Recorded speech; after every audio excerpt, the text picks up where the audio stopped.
Hey, welcome back to my YouTube channel. My name is Sophie and I'm the founder of Agnes London. Normally I film videos all about upcycling, DIY and sewing. So today's video is going to be a bit more chatty than usual, as it's Agnes London's 3-year birthday or anniversary, however you like to call it, coming up this month. So I thought I would sit down and share how I created my brand, kind of a how to create a brand style video, I guess how Agnes London got to where it is today, and what I would do differently if I was creating a brand in 2021. So I've got like 5 top tips for creating a brand and then lots of other little helpful pointers in there. And if you like this video, let me know and I may film another similar one on how to grow a brand.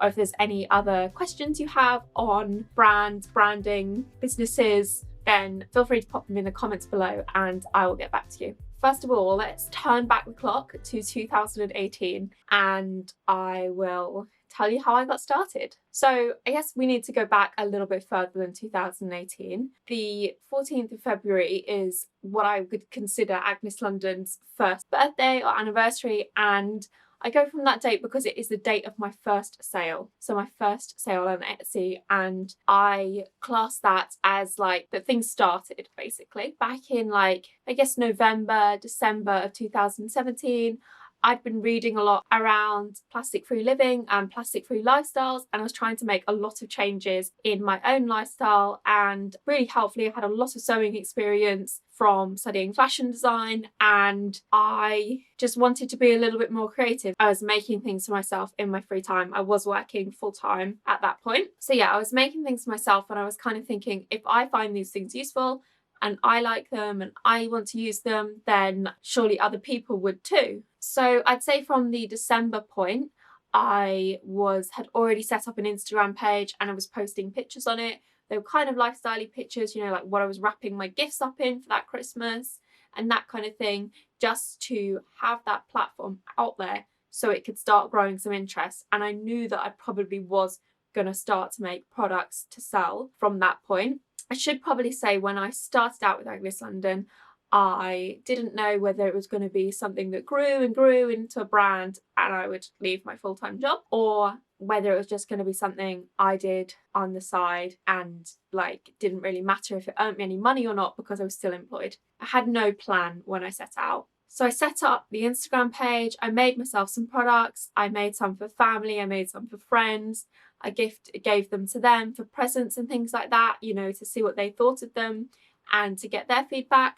And then literally just using my iPhone, I just snapped a picture of the products that I wanted to sell and I listed them on Etsy. Probably a bit later on in the video, I'll get into why I started off on Etsy. But yeah, I popped them on Etsy and I think they were on Etsy for a month or so before having my first sale, and then again in between like my first sale and my second sale. It was quite a while. So yeah, it took a little while and I was only selling on Etsy at that point, but I was still like posting on social media every day. And at that point, I just had like a Facebook page, an Instagram page, and the Etsy store as well. I didn't have a website or anything like that. We're February 2018, this is a bit of a jump, but August 2018, I did my very first market stall at the No Planet B festival. And that was like a fantastic experience because I got to meet my target market and people that were interested in the same things as I was. It was the first time I'd ever really like stood in front of a customer and told them without pictures and stuff what my products were, what I was selling, what I was about, told them my story and that kind of thing. And there's still people that I met at that very first market that are still customers to this day, or I still keep in touch with. I met Tash from the Kind store there and we've worked together since, and she's been on my podcast and things like that. So even from that very first event, 2.5 years later, there's still, you know, strong connections from that. And in the meantime, I was posting on social media, selling a few things on Etsy, developing some more products, sharing my journey and sharing the product development as I went along on Instagram as well. And also like I gave a few bags out to influencers that were passionate about sustainability and passionate about the same things as me, and that helped a lot. But I will save all that for another video on growth, I think. So let me get back to where I am now. August 2018, I did my first event. That Christmas, I did lots of events and market stalls. After that Christmas, I had a really successful first Christmas. I launched my own website. And again, I'll come round to why I didn't do that straight away as well later on in the video. So at this point, I've got a website, a Facebook page, an Instagram page, selling on Etsy. And the great thing about Etsy as well is people can like your products, so they can favorite them, even so they can come back to them later when they think about them. The whole time I was doing this, I was still working full time, but I knew that my mission with the brand was to educate and inspire people to live a more sustainable lifestyle, and I wanted to do more than just sell products in order to do that. So I knew that I wanted to teach people how to sew, and I wanted to emphasize upcycling a lot more. And I felt like I was meeting so many fantastic people at events and markets and stuff, and I wanted to share their stories as well. So already I knew that in the future I wanted a podcast, I wanted workshops, I potentially wanted a YouTube channel to share sewing videos. So yeah, I had all these plans for the brand and things that I wanted to do and things that I knew I wanted to do in the future. But obviously being just one person and working full time, it was hard to do it all at once. So fast forward to August 2019, I left my job. There is a podcast, there's 2 seasons, as possibly some of you know. Obviously, there is a YouTube channel, which I'm speaking to you now on. And I did do some workshops and events previously to the pandemic. If you'd like to know more about running workshops and running events, then I've run a few. So if you just pop any questions you have in the comments box below. So that's how Agnes LDN has got to where it is now. Let's talk about creating a brand. So I've kind of worked out my 5 top tips for creating a brand. Number 1, which is probably the most important, is just get started. So many people wait until it is perfect, till they've got their branding right, till they've got their product perfect, till they know what their packaging is going to be before they start. And honestly, like I just said before, I just snapped a picture with my iPhone and I uploaded it to Etsy. So I didn't use expensive photographers, I didn't get an expensive camera. Now I have photography backgrounds. I didn't have anything like that then. I just started. So you don't wait for it to be perfect. Just get going and use what you've got as well. You don't need to invest in an expensive photographer. Packaging even, you could always just collect up tissue paper that you've got left over and just use that for your first few sales, as long as it looks neat and presentable, before you actually get further along into like last year I rebranded and redid all my packaging, and that was probably the most effort I'd ever put into it, and that was 2 years into the brand. You can save up for these things and wait until you've got some income coming in before you polish everything off. And you will figure things out as you go as well. There will be definitely lessons that you learn and things you want to do better, and you'll probably look back and be like, I can't believe I did that to begin with. Don't be afraid to put yourself out there. Don't be afraid if it's not perfect to just start. If you are a small business or a small brand, your customers will be very understanding. And if it's your first few sales and you're not quite happy with anything, then you could always improve and your customers will understand. And yeah, just go for it. Just get started. I originally started on Etsy purely because that was much cheaper to list my items than it was to have a full-blown website and web presence. Obviously, once the brand grew, I did want a web presence. I wanted to be able to have a blog. I wanted to be able to have people sign up through my website, etc. But yeah, you can just get started on Etsy, not on the high street, or something similar like that, a marketplace, which people are already looking at and already looking for similar things to what you want to create. Number 2 is test out your products. I'm saying products, you could be doing anything. You could be setting up a YouTube channel, I don't know. So number 2 is test out your products on family and friends. Send them ideas, get their feedback, ask them what they think, send them products to test out. That's one thing with selling products, is you want to test them before selling them.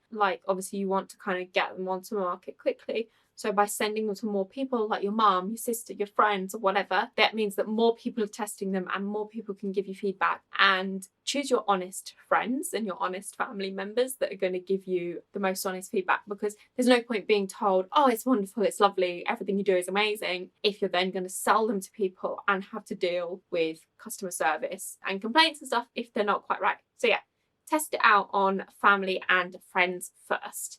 And also, family and friends will be your cheerleaders. They will help spread the message. They will share. They will say, hey, go support my friend who's just started doing this, etc. So yeah, number 2, test it out on family and friends. And as part of that, think about your target market. Are your people in your kind of immediate family and friends circle your target market? Or if not, do you need to go out and find out a little bit more about your target market? So I wouldn't say you need to have your target market like completely buttoned down, like likes, dislikes, etc. before starting, but it is a good idea to have an awareness of who your ideal customer is. Number 3 is be patient. It's really easy if it's your passion project, if it's your hobby, if it's something you really enjoy doing. It's really easy if you put a lot of your time and your like love and care and stuff into something to get disheartened if it doesn't follow up immediately, if you're not selling out straight away. Obviously, there are some brands that do that, some brands that really nail the marketing and social media and stuff on the head and can really create that hype. They can sell out straight away. So for a lot of us, the growth is very, very slow to start with, and then it starts to pick up. So for example, I said on Etsy, I had my first sale in February. My products had been listed for a little while beforehand. Then my next sale was probably not for a couple of months. So be patient. Don't get disheartened if you're not making sales. Keep doing the background work. Keep working away at the social media. Keep improving your products. Keep updating your pictures on your listings and things like that. And if you are selling through Etsy or any sites like that, there's a ton of videos on YouTube about how to improve your sales. So you can always look into them. They have some really handy tips. But yeah, be patient, keep going, keep trying to grow and keep improving, and it'll happen. It'll happen, and there'll come a point where it's picked up when you don't remember what it was like at the beginning when it was so steady.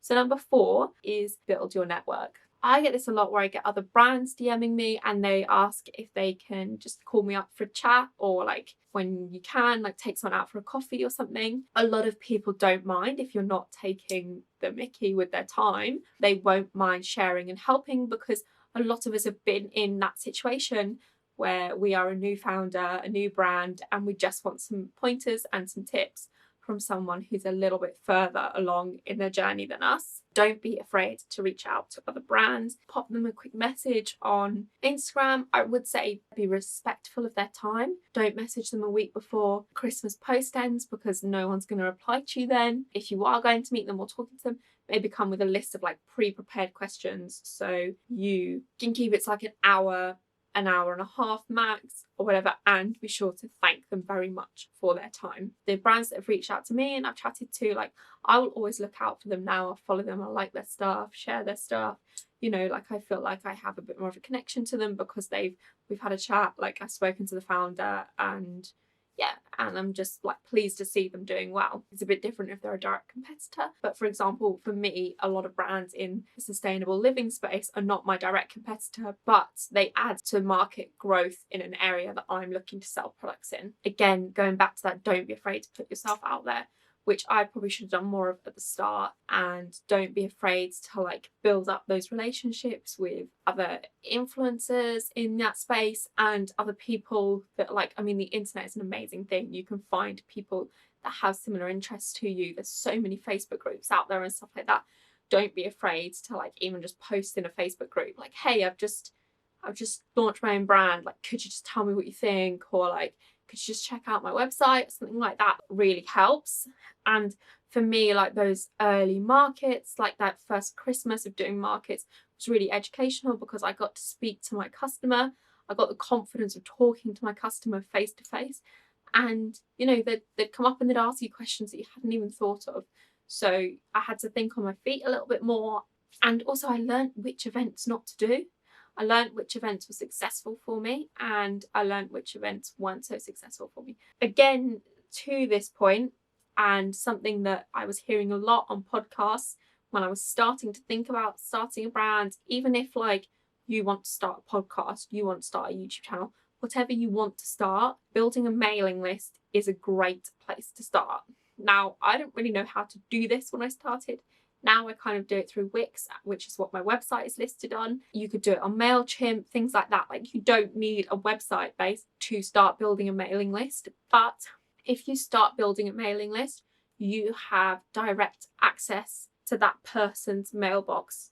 No algorithm is going to hide your content or hide what you're trying to say. And you're going to get the people that sign up to your mailing list are going to be the people that are really interested and excited for what you have to offer.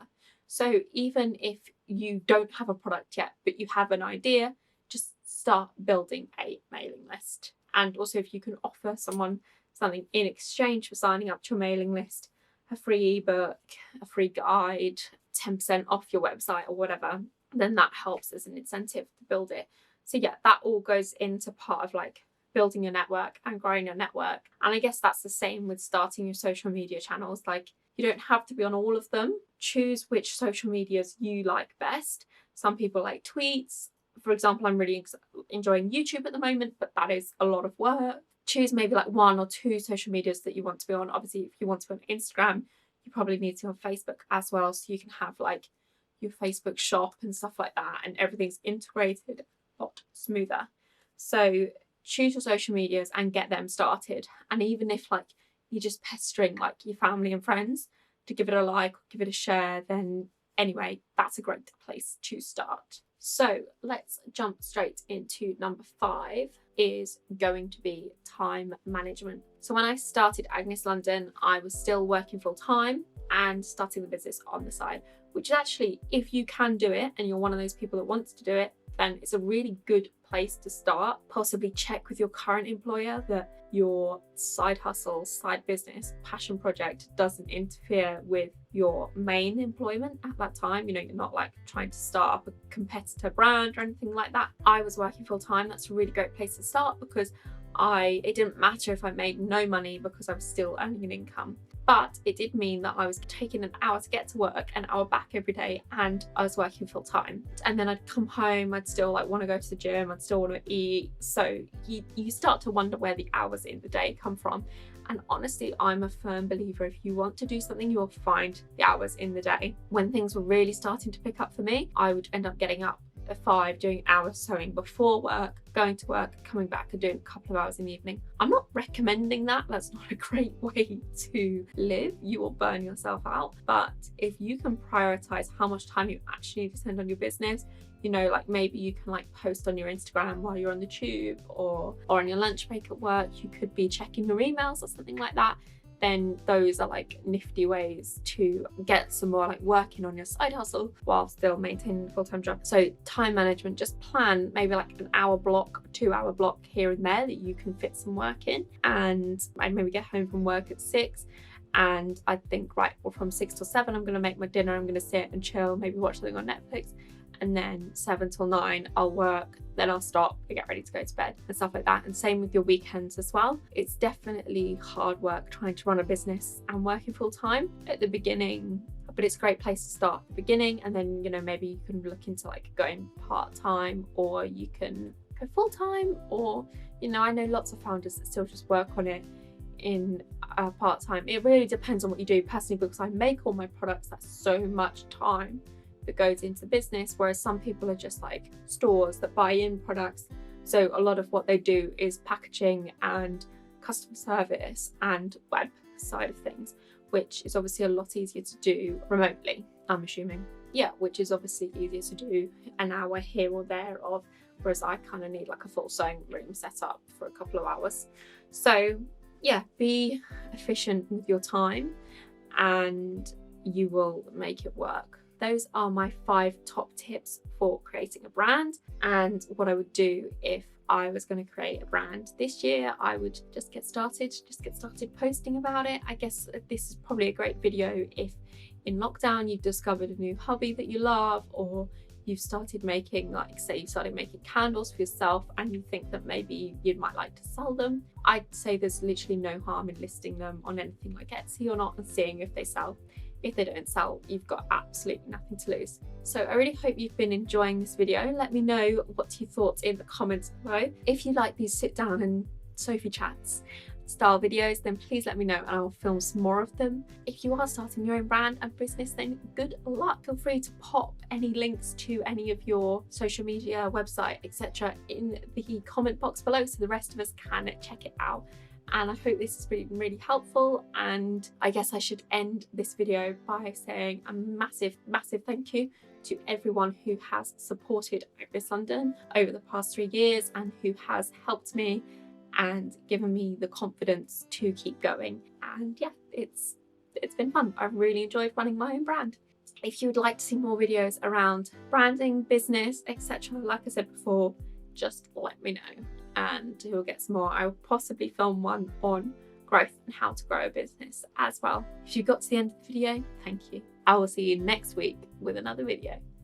Oh, I should also say that if you are completely new here and you want to go and check out the brand that I've been waffling on about, then on Instagram and Facebook we are Agnes LDN, and my website is www.agneslondon.com.